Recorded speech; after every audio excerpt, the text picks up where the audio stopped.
TokenTap Tutorials, Introduction. Welcome to TokenTap. TokenTap makes it effortless to distribute tokens to students, which they can redeem for any rewards you optionally provide either in person or online. If you don't have an account yet, visit our About page at tokentap.com to get started. It's free. You only need a working email address, with no billing information required.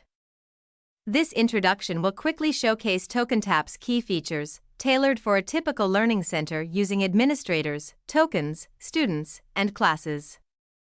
Keep in mind, your specific program might use terms like parents, points, and children, or other custom titles and aliases.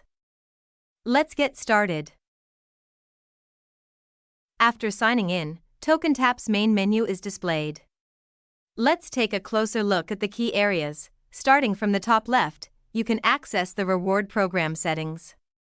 The top right is where you can change your user account settings. Below the account settings is your communications area.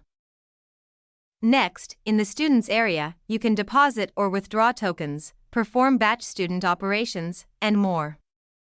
The goals area is where you maintain goals, grant awards, or print certificates for goal achievements. The rewards area lets you manage what's available for students to purchase at your online and physical reward shops. The checkout area is a point-of-sale terminal for quickly processing reward purchases. Finally, the tools area provides utilities for things like printing tokens, searching all transactions, an overview of your token economy, and more. Thanks for watching.